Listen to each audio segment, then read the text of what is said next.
听上课的笔记，还有记会议记录，还有论文的灵感的记录。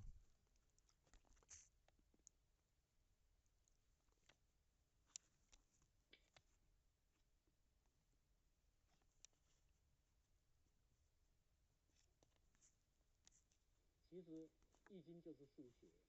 数学就是在探索宇宙的秩序，因为人也是宇宙的一环，所以人的生活生命并没有离开宇宙的秩序。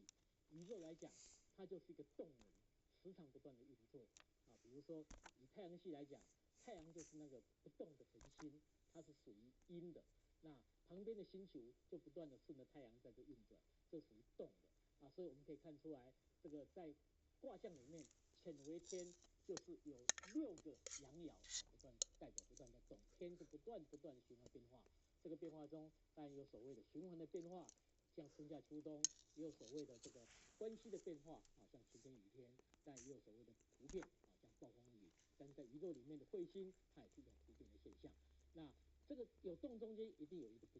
不动的安静啊，就是这个循环中间的中心点啊，比如太阳系里面的太阳恒星的这个恒星，以及我们车轮在动的时候，一定有个车轴是不动的。那这个不动，我们就用阴来代表。那大地当然其实它生命不断在运作的，但是我们很难去发现它。我们注重下去，它有地的能量，但是很难去发现，所以它是用阴爻来代表这个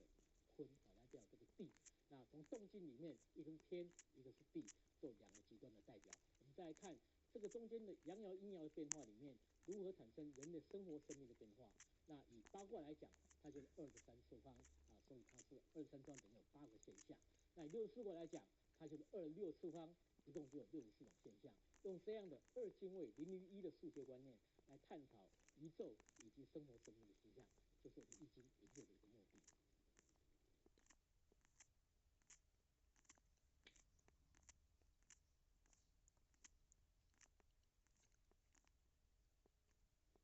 在电脑资讯网络的时代，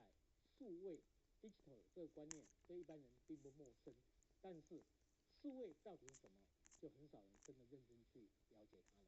其实数位就是一种宇宙之间能量的互动现象，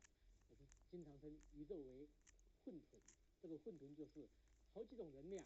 它的互相影响呢是平行的啊，平行的。那如果比较简单，用我们人类来解释的话，那人类最主要的感官神经是大脑跟我们的中枢神经组织，那代表我们的感官。我们的感官一共有6感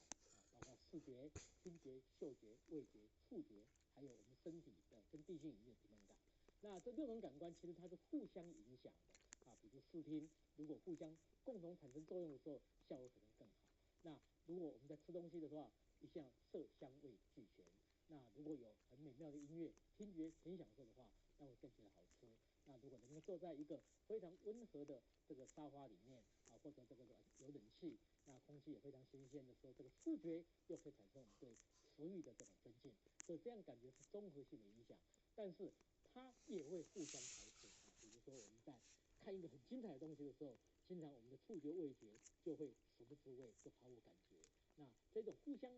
会有关系，又是平行的关系，跟互相会有排斥的作用，就是所谓的数位的作用。那这个数位，我们用有关系叫做1，没关系叫做0，然后各种的互动，这样来了解，可以辨识各种变化可能产生的结果。那易经其实它所用的就是阴跟阳，阳是1，阴